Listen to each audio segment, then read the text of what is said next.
জ্বালানি, বিদ্যুৎ, গ্যাস এই খাতে আমাদের যে ব্যয়টা হতো সরকারের, সেটা আরো 30% কমানো হচ্ছে। আজকের থেকে এটা এফেক্টিভ হয়ে গেলে তারপরে ব্যবস্থা করা হবে।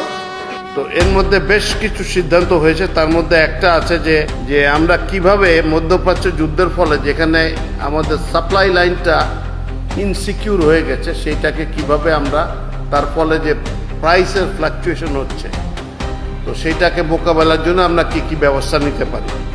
আর এছাড়া হচ্ছে Indo Pacific energy security ministerial and business ফোরামের যে বিদ্যুৎ জ্বালানি ও খনিজ সম্পদ মন্ত্রণালয় থেকে অংশগ্রহণ করেছিল, এইটার যে ইম্পর্টেন্সটা আছে সেটা ক্যাবিনেটকে ইনফর্ম করেছেন। ক্যাবিনেট মিনিস্টার জনাব বিদ্যুৎ জ্বালানি ও খনিজ সম্পদ মন্ত্রণালয়ের দায়িত্বপ্রাপ্ত মন্ত্রী যারা ওইটাতে যোগদান করেছিলেন তারা।